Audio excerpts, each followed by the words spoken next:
Salah satu sahabat yang dicintai oleh Rasulullah SAW, dan beliau merupakan salah satu khalifah pengganti Rasulullah SAW. Sayyidina Umar bin Khattab adalah satu sahabat yang dibenci oleh orang Syiah, bahkan dianggap kafir oleh orang Syiah. Maka orang Syiah keluar daripada Ahlu Sunnah wal Jamaah. Karena Ahlu Sunnah wal Jamaah itu sendiri artinya sendiri adalah Ahlu Sunnah, berarti kita termasuk orang yang ahli dalam mengikuti tindak lapak perjalanan kaifiyat tata cara Rasulullah SAW. Maka kita disebut adalah Ahlu Sunnah. Kenapa kita disebut wal Jamaah? Karena kita ahli dalam mengikuti perjalanan para sahabat. Nah, maka ketika ada aliran Islam tidak mengikuti para sahabat, bahkan membenci, mengkafirkan, maka itu keluar daripada Ahlu Sunnah wal Jamaah. Karena akidah yang benar menurut kesepakatan para ulama. Terus aliran Islam yang diridhoi oleh Allah Subhanahu wa taala adalah aliran yang mengikuti Alkitab yakni Al-Qur'an, lalu sunnah yakni hadis, lalu ijma dan qiyas. Itulah mereka adalah Ahlu Sunnah wal Jamaah. Nah, di sini ada satu riwayat yang diriwayatkan oleh Sayyidina Umar bin Khattab. Beliau berkata, sami'tu Rasulullah, saya mendengar Rasulullah sallallahu alaihi wasallam langsung yaqulu, seraya beliau bersabda, man masya ila halqati 'alimin, barang siapa yang berjalan menuju halqah alim. Halqah alim itu sekarang itu adalah majelis taklim, di mana di dalam majelis taklim tersebut ada seorang ustaz, ada seorang kiai, seorang abuya dan lain sebagainya yang membahas ilmu agama, membahas ketauhidan, ilmu tasawuf dan lain sebagainya. Karena lahu bi kulli khutwatin mi'atu hasanah, maka langkah orang tersebut dari rumah itu satu langkah dibalasnya oleh Allah 100 kebagusan. Apalagi kita dari rumah berapa langkah sudah yang kita lakukan. Maka di sini yang menang adalah rumah yang jauh. Rumah yang jauh, tapi kalau nggak pakai motor, Mas syukur. Jadi jalan berarti jalan lewat jengjing. Sebab ibadah itu bagaimana sulit dan capek. Semakin sulit, capek, terus kita masyarakat, disitulah ibadah luar biasa. Tapi kalau ibadahnya enak ya jalan kaki. Tapi alhamdulillah yang penting kita hadir di majelis taklim, itu yang dimaksud. Jadi kita melangkahkan satu langkah saja dari rumah ke majelis taklim, satu langkah dibalas oleh Allah 100 kebagusan. Nah, ada helat atau siasat. Bagaimana orang yang dekat tapi mau langkahnya bagus, berarti bapak harus muter ke sono, tuh RT. Biar langkahnya banyak. 100 kali bagus kebagusan dikali dengan beberapa langkah. Luar biasa. Dengan mata. Lalu ketika orang tersebut faida jalasa indahu wastama'a ma yaqulu, ketika orang tersebut sudah melangkahkan datang ke majelis taklim dan duduk bersama bersilaturahmi dengan para kiai, lalu mendengarkan tausiah, mauidhah, hukum-hukum dari Allah dan Rasulullah, kana lahu bi kulli kalimatin hasanah, maka satu ucapan yang didengar, satu kalimat yang didengar itu adalah dibalas oleh Allah satu kebagusan. Kalimat itu apa ya? Kalau bahasa Indonesia kata, perkata. Sedangkan ketika kita seorang kiai atau seorang ustaz membahas itu kan berapa kata yang diulang. Lalu kita dengarkan, masya Allah, satu kata yang kita dengarkan satu kebagusan. Ini mengejolakan bagi orang yang tertidur ngaji. Jadi kalau ada orang tertidur berarti tidak mendengar. Yang penting hadir di majelis taklim. Mau tidur mau apa, yang penting hadir di majelis taklim. Kenapa? Karena ada satu hadis yang diriwayatkan oleh sahabat bahwa Rasulullah pernah bersabda, "Man taqalla liyata'allama ilman ghufira lahu qabla an yaqwa." Kata Rasulullah, barang siapa yang mencari ilmu itu, jadi secara garis besar maksudnya barang siapa yang mencari ilmu sebelum melangkahkan kakinya pun itu dosanya sudah diampuni oleh Allah Subhanahu wa Ta'ala. Jadi hadir di majelis taklim saja sudah luar biasa.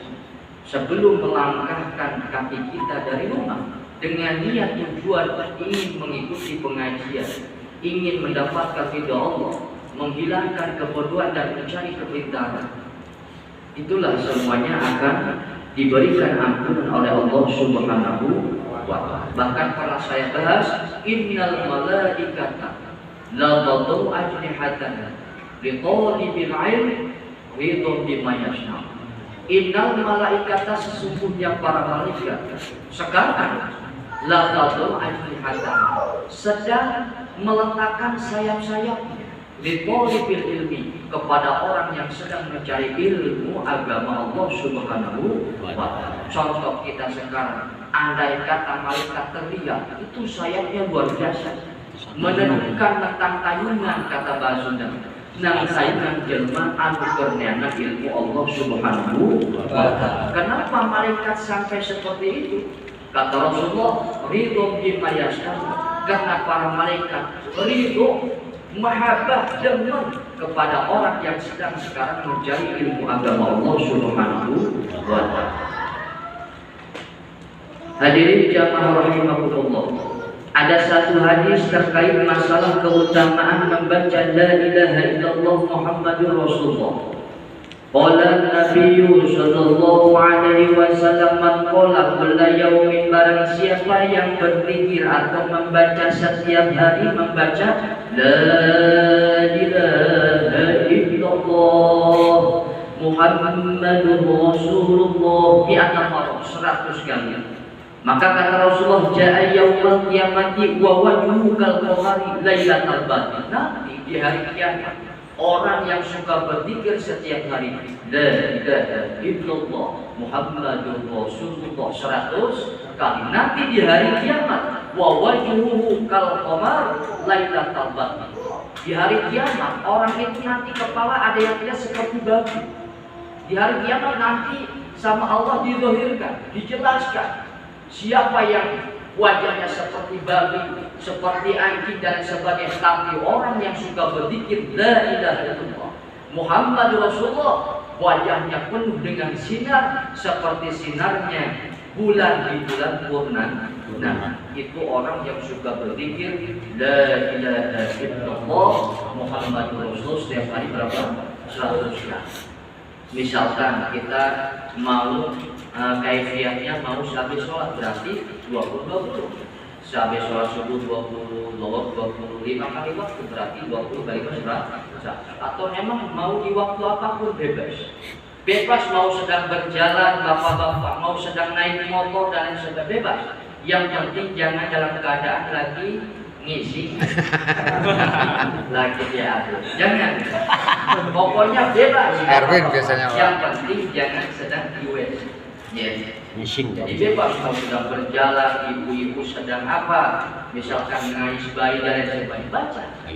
Biar kita satu hari dapat 100 nanti di hari kiamat wajah kita bersinar seperti bulan purnama, di mana orang-orang sedang ribu banget nama wajah yang lain seperti babi, ada yang seperti anjing dan lain sebagainya. Itu namanya adalah keutamaan membaca zikir la ilaha illallah. Kalau baca la ilaha illallah begini Pak, saya ini punya guru banyak sekali, termasuk guru saya ini ada yang mengajarkan thariqah Idrisiyah, yaitu Abu Yamin Supir, yang sering bapak-bapak mungkin terlihat di media sosial. Itu guru saya Mbak Yamin Supir. Beliau itu kayaknya seperti ini, la gitu, la belum jelas belum masih gitu, ilaha il. Nah, il ada di sini di hati. Jadi ila batin qalbi. Jadi maksudnya illallah ini sampai ke hati. Illallah. Jadi jangan ngelamun ketika baca Allah. Jadi gitu. La ilaha illallah La ilaha illallah. La ilaha illallah. Jadi illallah pas masuk ke dalam hati. Itulah dikir-dikir orang-orang yang memang sudah suci hati, bertorikoh dan sebagainya. Banyak, saya punya guru Abu yang Mudani di Cidahu. Beliau mengijazahkan torikoh syadilah sama. La ilaha illallah sama. Jadi torikoh itu Naqsabandiyah, Mu'iriyah, Syadiliyah, Idrisiyah itu dalam itu la ilaha illallah. Jadi baca. Sebab dalam kitab kajian, dalam kitab Qatrul Bu'is, la ilaha illallah sumber. Dikir yang memang sumber, Pak. Bapak ingin berkali banyak la ilaha illallah. Ingin kecukupan rezeki, banyak la ilaha illallah. Terus apalagi mau mendapatkan ilmu, la ilaha illallah. Jadi banyak sekali sumber berzikir la, sebab makanya di sini ada satu hadis afdhalul dzikri la ilaha illallah. Kata Rasulullah, wa qala Rasulullah SAW, afdhalul dzikri la ilaha illallah. Paling utama berzikir kepada Allah adalah ucapan la ilaha illallah. La ilaha illallah. Nanti di akhirnya biasa sudah banyak lewat baru Muhammadur Rasul. Mau dibanyakin silahkan. Tapi biasanya kalau sedang tahlilan itu yang banyak la ilaha illallah. Nanti Muhammadnya berapa kali. Yang penting ini kajian pribadi, zikir pribadi, yang penting satu hari ada tuh la ilaha illallah Muhammad 100 kali. Nah itulah hadirin jamaah rahimahullah. Bahkan di sini ada satu hadis masih terkait masalah ucapan la ilaha illallah. Man qala la ilaha illallah min ghairi ajab tarabaha ta'irun tahta al-'arsy yusabbihu ma'al musabbihina ila yaumil qiyamah wa yu'tafu lahu thawabuhu wa in kana. Jadi ada satu hadis yang menerangkan bahwa ketika seseorang berpikir membaca la ilaha illallah min ghairi ajab. Apa ajab? Ajab itu kalau bahasa tasawuf adalah wujud. Jadi kalau kita baca Allah, udah hati kita untuk Allah. Artinya kita udah untuk Allah semata. Walaupun dikirnya sambil ada jahar namun. Jadi ada makom jahar itu berarti kita dibanterangkan pas suaranya.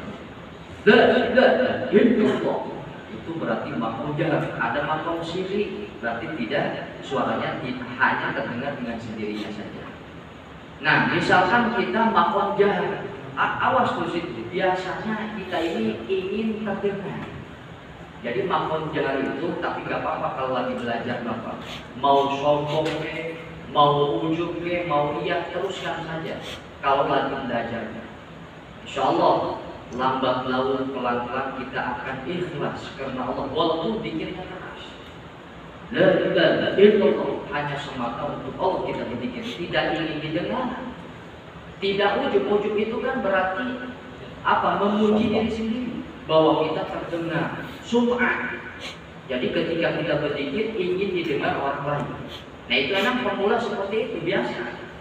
Pemula pasti seperti itu. Jangankan pikir kita sedang berjalan pun kadang-kadang ingin terlihat orang. Apalagi dalam seperti itu ibadah, banyak godaan syaitan-syaitan yang ada. Dan makanya kalau pemula nggak apa-apa, zikir jahat. Tapi lambat laun kita belajar nanti ilmu tasawufnya, biar hati ini hanya semata untuk Allah Subhanahu. Nah, apabila ada seseorang yang berzikir la ilaha illallah min ghairi ajab, jadi tidak ujub orangnya, hatinya berarti hanya untuk Allah, tidak ingin didengar, terus tidak memuji diri sendiri, maka kata Rasulullah, tarabaha ta'irun tahtal arsy. Maka ucapan kalimat la ilaha illallah tadi dibawa oleh makhluk yang tidak terlihat oleh kita tentunya. Jadi ini makhluk yang memang bisa dikatakan hanya Allah yang tahu. Jadi ada makhluk yang bisa membawa kalimat la ilaha illallah diucapkan oleh kita. Dibawa ke mana? Tahtal arsy, di bawah arsy. Ilahnya yusabbihu ma'al musabbihina, seraya ini manut membaca tasbih bersama malaikat-malaikat yang bertasbih ila yaumil qiyamah, sampai hari kiamat. Wa yuqabilahu tsawabuhu, nah itu ganjaran nanti akan menjadi tabungan kita.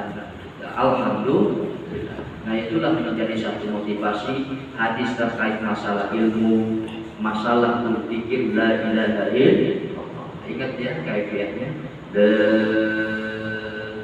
ilaha illallah. Jadi biasanya agak ke bawah, agak ke bawah. La ilaha illallah. Islam bermatul kan gitu. Hadirin jamaah